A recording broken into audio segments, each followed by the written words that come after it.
Okay, ready? Yes. Okay.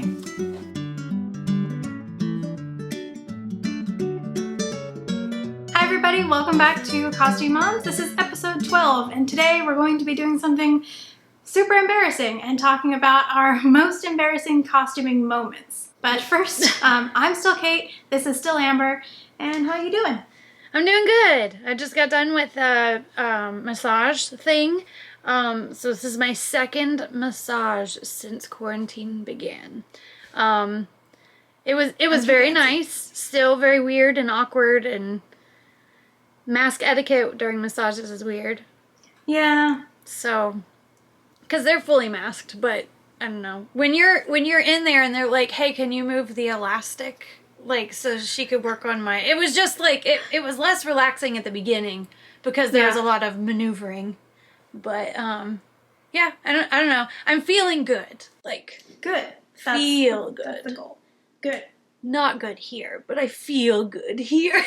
Well, hopefully talking about absolute nonsense will make you feel better. Oh, I don't know. There's a part of me that's really nervous that for the subject matter because there's going to be, at least on my end, a lot of TMI.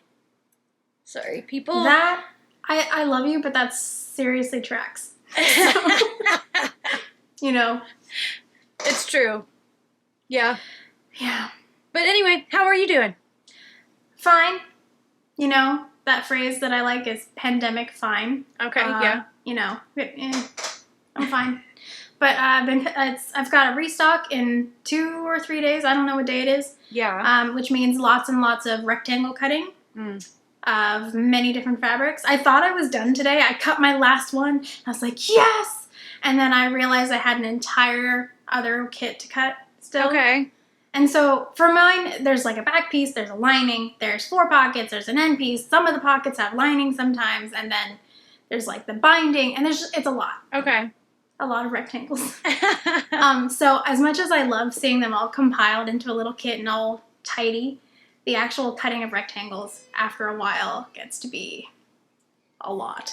Yeah. But other than that, I'm fine. My kid is driving me crazy, but that's also normal. My dogs are whining, so I apologize if you can hear that. There's nothing wrong with them. They've been out. They've had dinner early, hoping to stop the whining, but they're still whining. Right. So I don't know. I think it's because no one is sitting on the couch right now. I almost never sit on the couch. And they know that my husband is almost home, and he frequently sits on the couch, and I feel like they're like, all right. Right. It's time for us to not sleep over here. We want to sleep over there. I don't know. Dogs are the worst, but also I love them. It's funny how they work. You and I have talked about like how our animals are getting older, and one thing that happened recently was that our dogs won't go out to pee at night by themselves anymore. Oh my gosh. So like I think what it is because both of them's hearing, not earring. Ear stuff. Both of them are starting to lose their hearing because they're both like 13 or like 12, 13. Yeah, it was like midnight and I was letting him out like normal, but Virgil was still totally asleep. Like he did not hear me come up or anything, and I went up, roused Fred because he was closer to me. And Fred walks outside, looks around, and just looks back at me like, no, I'm not doing that. What's going on? Like, why is nobody out here with me? So then I went and got Virgil, and sure enough, as Virgil comes out, Fred's like, okay, I guess we're doing this. So now I'm a little bit worried, like, because Virgil doesn't have the greatest health track record. So I'm convinced that if something happens, it will happen to Virgil first. So... there's definitely a lot of me that's like, oh no! Yeah, I'm definitely feeling that with mine. Sophie is 14 and is a big dog, so she's past her expiration date, to be completely honest. Right. And she's fine right now. We just went to the vet and gave them lots of money to tell us that she is fine. Okay, good. I don't really know why we did that. But anyway, she's fine. But the little dog is absolutely codependent, and so she has to go to the vet with us. She has to... If we try to bathe Sophie, the little dog's like, what is happening? Oh. So it's going to be not great. Yeah. I'm thinking. But dogs are fun, and I try to hug them as much as I can because they're old boys. Yep. We are enjoying running a retirement home for little old lady dogs here. Right. So But when they're whining for no reason, like right now, don't love that. Yeah. Anyway, tell me some awkward stories. I was thinking about this as we were discussing what to talk about today, and I'm like, I don't have very many embarrassing things, but I have enough that it sometimes keeps me up at night thinking about this thing that happened forever ago. So, I think you should go first because you've been a costumer a little bit longer than me. So I have, and I'm also like dreadfully clumsy. So like me in costume, I might look elegant, but I don't act elegant. There's not really an elegance to my mannerisms. As much as I try to keep some sort of composure. You look great though. So I mean, I look okay. So, but anyway, so yeah, I can definitely start because I have so many embarrassing things that my overanalytic brain, it just constantly turns around. I was like, which ones do I choose? Yeah. So, so the least embarrassing of the three most embarrassing, say that 10 times fast, is when I went to Colonial Williamsburg the first time after doing my internship. So when I did my internship, they had clothes for us that we wore there, and they didn't necessarily fit us well because it was kind of their stock for interns. So there was a way of putting everything on, and at the time, I was the size of most 13-year-olds. You know, like I've got small bones, and I was also very thin because I was 20. So anyway, it was nice because I could wear anything I wanted, but nothing actually fit me. It was all a little big. So the method of getting like dressed then that I learned for a whole summer was very, very different than me getting dressed in clothes that I made myself. Because as vanity serves, we always, well, at least I do, I always end up making my clothes just a tiny, tiny bit too snug. And especially with silk, which is very unforgiving. It doesn't move with you or anything. I made the blue figured silk Pierrot jacket for this particular trip. And I think what I didn't account for is that the stays that I had just made them when I patterned out my jacket. And they were not of good wool, so they ended up stretching some. So that was part of the problem.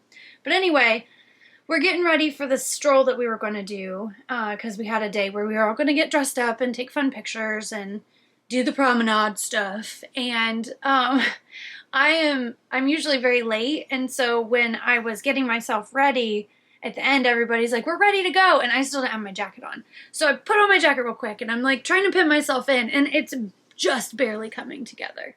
So I'm like pinning myself in and everything and trying to get out the door. I finally get out the door and I like open it and it's beautiful there. It was like the most perfect day. And I was like, oh wow, I did it. I got ready on time. This never happens. And so I go out the door and I turn around to close it. And just then a big group of people that were like, they've had their cameras out and everything, because it was like 3 or 4 people coming out of a historic house. One of those historic, well, what do they call them? The ones you can rent? Yeah, the ones you can rent from Colonial Williamsburg. Oh, I don't know. It was one of the historical houses right there. And so this big group of people is walking by us, and they see all of us wearing our, fancy clothes. And they're like taking pictures. Oh, wow! And as I turn this way, all of those pins popped open. And so it was one of these like things. Because they just saw it's a very like dark blue jacket and my stays are red. So it was a very probably visually stunning thing to see this woman like glide out the door and then go to shut it and it literally just goes oh no. The whole side blew out. And luckily my friends were like close to us, and so I think it was Christina came up to me and she's like, oh, let me help you. So she got me pinned in to where it wasn't as embarrassing. But the whole day I was fiddling with because I didn't fit into it. Yeah. Yeah. Make sure you wear your stays for a while before you pin, or like before you do any sort of fitting, because that stretch will get you in the end. Yeah. But yes, that was a very, like, publicly embarrassing thing to have happen to me. That is... So the good news is, when you're in 18th century undergarments, you're pretty much fully clothed. Yes. But I really wish I could have seen that. I'm really sorry, but, like, that sounds amazing. I'm sure that it's a tale that those people will tell for a while. I hope so. Remember that time at Colonial Williamsburg when that girl's blouse just popped open? Yeah, them corsets. That was a real bodice ripper. Oh my god. But yes, so there's mine. Or one of them. None of mine are nearly that exciting. Oh. not a single one. Okay, so the one that it's kind of embarrassing, but mostly just really annoying to me, is for my first costuming event, the Pimpernel dinner. Oh, I was getting ready. I am always late also. So because this was my first, like, grown-up costuming thing, I thought, I'm going to get ready way early. And had everything not gone awry, I would have arrived half an hour early. Unfortunately, as I was getting dressed, my stays decided to rip up the back side seam. And, like, that's my own fault because my stays had been way over their, like, you should probably replace these limit. And I had just been repairing them, and right now they still have a Band-Aid under the arm from a bone poking me. So I refused to replace them. At the back of the stays, the seam ripped out, and I was like, well, I can't go now. But I was so excited to go, so I just quickly, like, thank goodness the lining was still intact. Like, it wasn't, I don't know. It was pretty bad. But I whipped the seam really quickly, and then I got dressed all over again, and I made it there. And once I got there, it was like, I don't know, 45 minutes late. So you guys had all had your cocktails. You had all done, like, the group photos. So all the group photos of that event, I'm not in them. Because I was at home fixing my stays. So I rolled in, brand new costumer, hadn't met anyone. And I rolled in and I was like, hey, my stays ripped. Which, like, I don't know. It just kills me. It kills me. Because it's such an easy thing to avoid. Like, if you guys see that your stays are perhaps disintegrating, please fix them before the day of the event. Because, like, oh my gosh. So, that was suboptimal. Because I got there, and it was like... It's, you know, walking into a party late is not great, especially when you're, like, the last one to arrive, and nobody knows you. So, I was just that rando who was like, hey, how's everybody doing? Well, I'm here. Nice to meet you. I am a disaster. The good news is that I had no idea when you walked in that you had such troubles. So, like, it's news to me that you had that fiasco happen, and then you still decided to come. So, like, that's amazing. But also, at the end, everybody else was taking pictures, and I don't, like, when it comes to taking photos, I really am more of, I just want to hang out and have fun. So, like, I was done with photos earlier than everybody else, because I was like, okay, front, back, side, let me pose a couple things, and then done.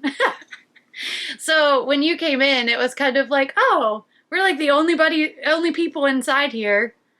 So it at least, like, paved a way that we would be able to befriend each other without having, like, everybody around us. So that's good. That is But you good. looked absolutely fantastic. So good job. When I look at photos from that event, which I appreciate that you took, because otherwise I wouldn't have any, all I can see is Richard Simmons. Because my hedgehog, I had really short hair at the time, and I tried so hard to make it do the poofy thing, and it did, but Richard Simmons. So that's, like, embarrassing story 1.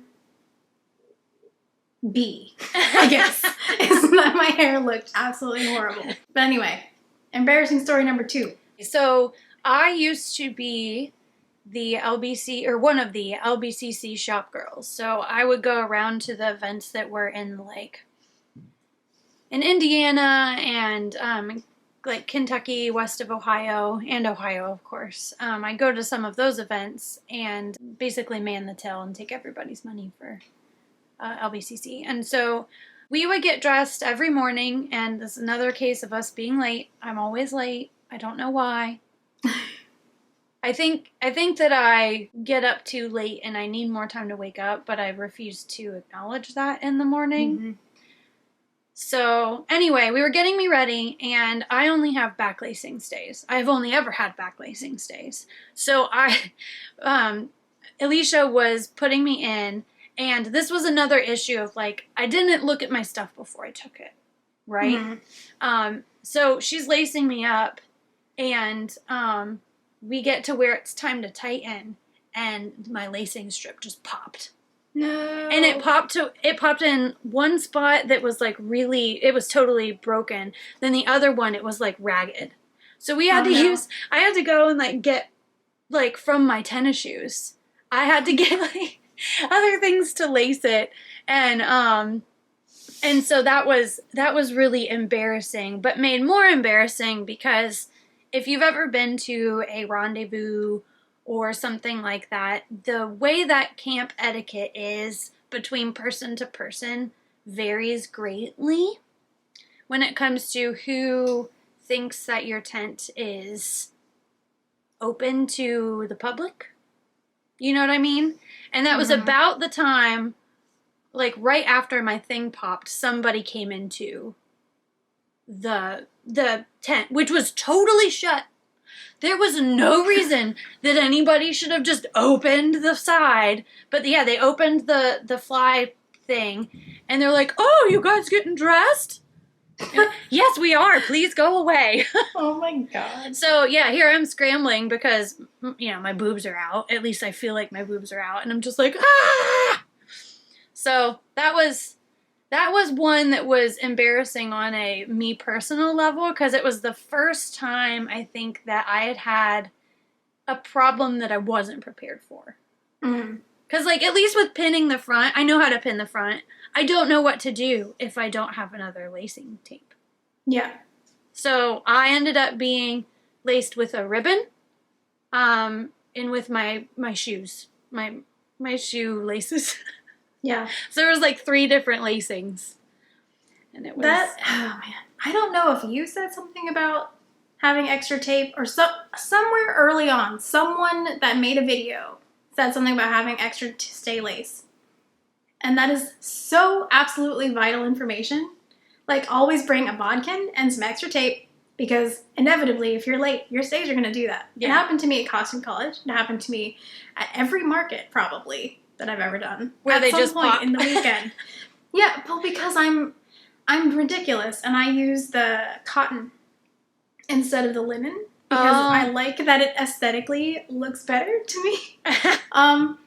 Because it's a problem. You have a next one though, because I do. Your stays popping was not your embarrassing story, I don't think, right? Oh, my lace. No. Popping. That's not, well, see, that's never happened in an embarrassing way. It's just like, kind of thing. No, my next embarrassing story is from Costume College. Okay. And I don't know what night it was, but whatever night it was, the ladies from American Duchess had a table set up.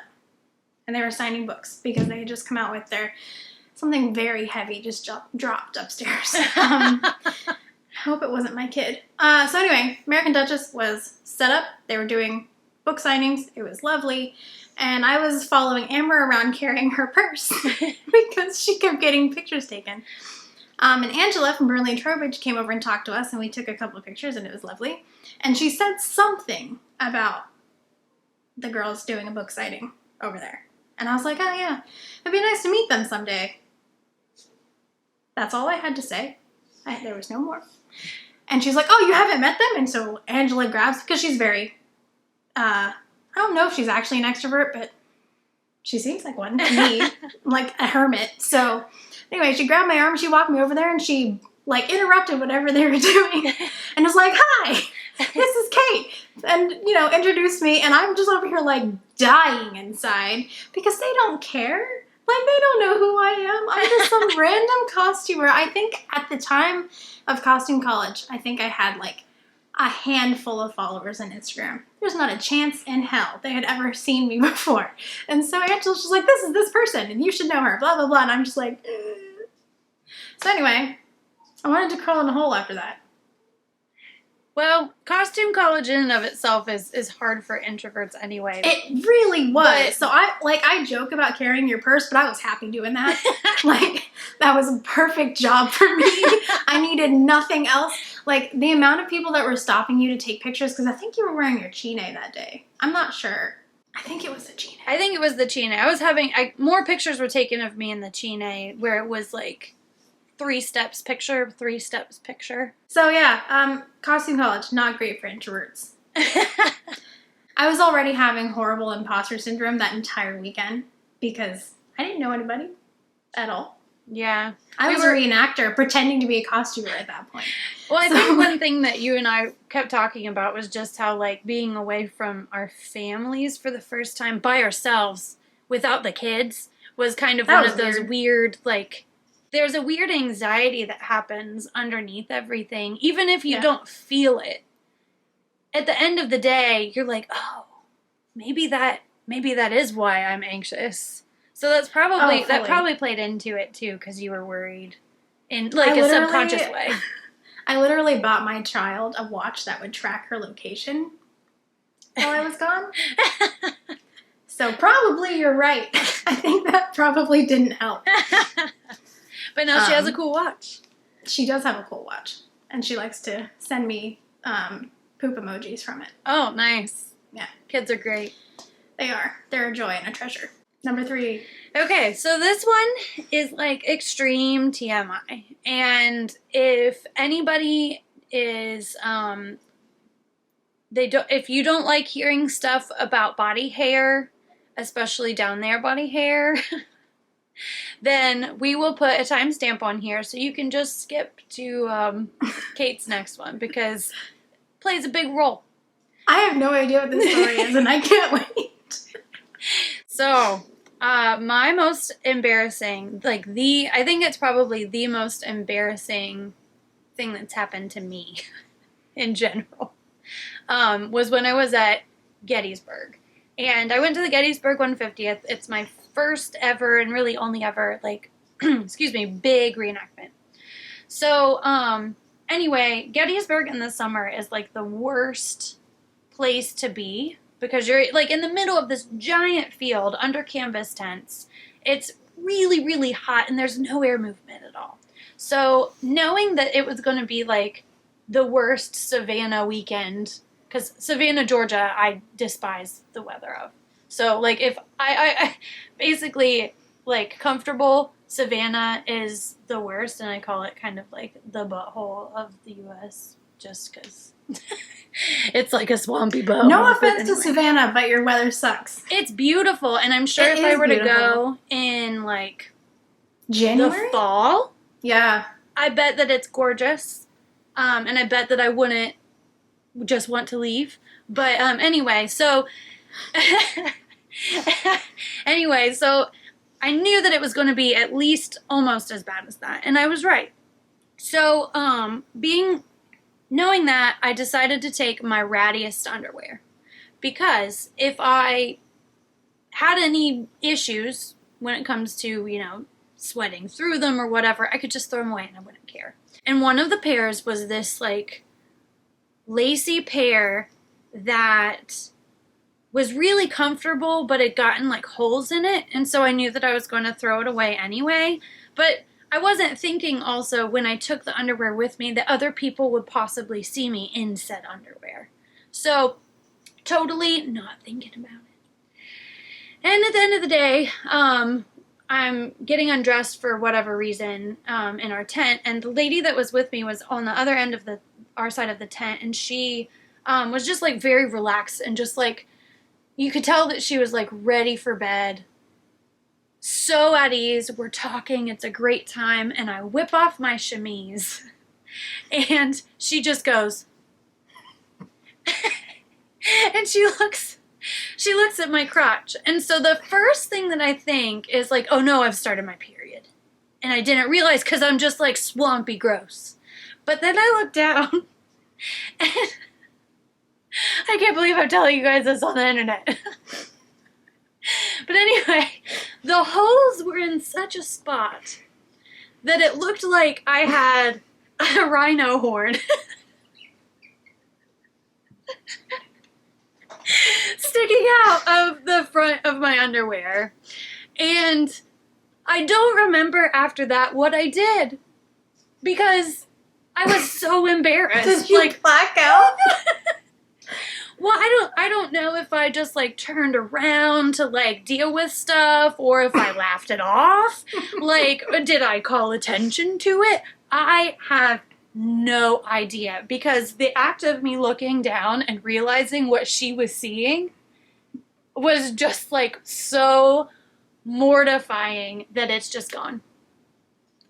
So that's the last thing that I remember like of that like particular interaction, and I don't think I have been so mortified in my life. It was very, very embarrassing, and I hope that she too has blacked that part out of her brain. We can only hope.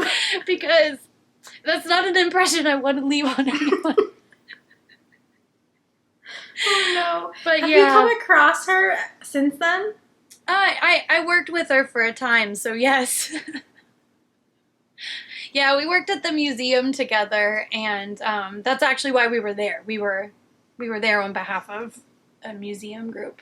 Oh my gosh. So, yeah. Well, that's unfortunate. Yep. I can't top that. I think we should just stop there. Oh no. But yeah, so those are the worst, at least for me. I have had so many other weird, like, things. One of them was when we did a live for LBCC, my nipple popped out. I've seen that one. Yeah. I didn't see that. I guess I blocked it out. I don't know. I had a very brief, like, as I was rustling things together, nipple. I guess I'll tell you mine, but it's super lame after. Okay. So, incidentally, it also has to do with being on a very large battlefield that is absolutely swampy and horrible. When I was still a reenactor and not playing in silk all the time, we used to do the Battle of Monmouth in New Jersey. And okay. I don't actually know if this is true because you'd think I would Google it, but I haven't. But I've been told that during the actual Battle of Monmouth, more people died from heat stroke than actually the battle. Oh, wow. Okay. I don't know if it's true. I should probably look that up. I'll put it down below and tell you if I'm making things up. But anyway, it's hot. We went to this, I think, 3 years in a row. And one of the years, I had just dyed my hair red because I used to do that a lot for some reason, which is ridiculous. Like, it's impossible to keep up. Like, it's so pretty, but it's so annoying. Anyway, I had just done it. And then, if you've ever dyed your hair before, you will know that it frequently bleeds on everything for a long time, and possibly forever until it fades. So I was there at this event, and I was wearing my very first fancy gown. Like, before, I had just been wearing, like, linen, like, looked like I just rolled out of a camp, because I did. Linen dresses. But this time I was wearing my very first draped, very first hand-sewn, like, white cotton print fancy dress. Oh. And a brand new cap. And I didn't realize, because all of this is happening behind me. But by the end of the event, my entire cap was pink. And the back of my shift was also pink. And the, like, neckline of my white gown was also pink. And so there was, like, looked like someone had spray painted me in the back, basically. Oh. And so I was giving talks. I was talking to people all day, teaching them about various reenacting things, telling them, yes, in fact, that is a real baby. And, like, I was hot pink. Oh. So. Did you come upon this, or did somebody tell you? Nobody told me. Nobody said, awful. hey, you're bleeding something onto all of your clothing. No, I found out when we got home. My husband didn't say anything either. Oh. I found out when we got home, and I took my cap off because, like, we lived really close to the battlefield, actually. Okay. So we got home, and I took everything off, and I was just like, oh, how long has this been going on? So, you know. Oh, did it come out? Like, no. Oh, no. No. I left that pink shift alone until I finally cut it up for scraps like 2 years ago. Oh. But that cap I threw in the trash. So, yeah. Oh, that's so sad. Yeah. The gown is now a bed gown. Okay. And, so everything has been repurposed.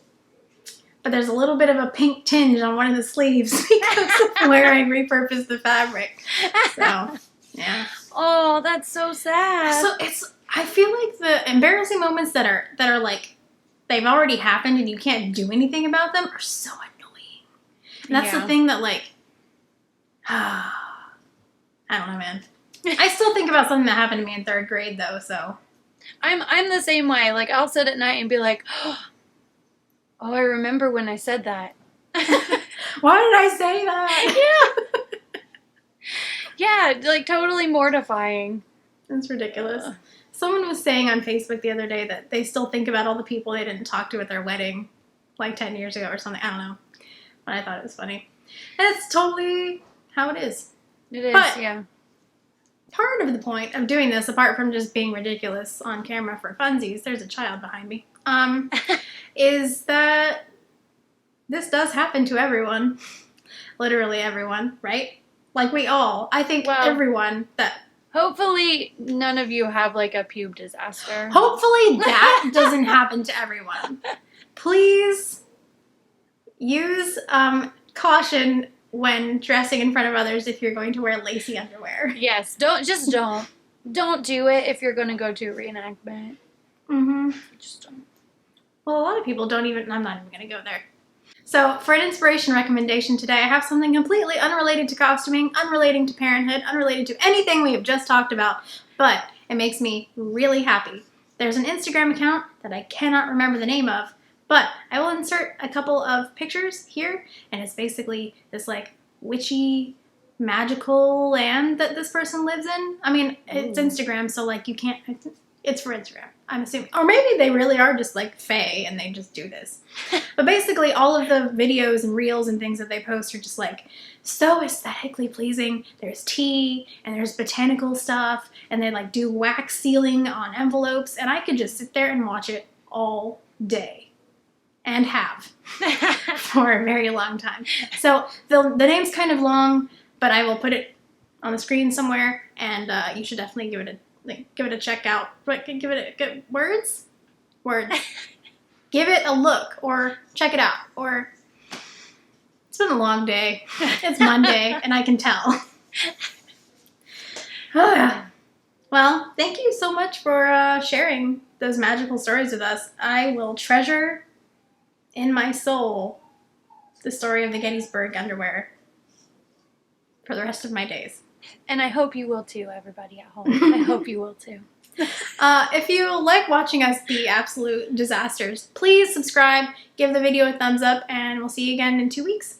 Yep. Bye. See you guys then. Bye.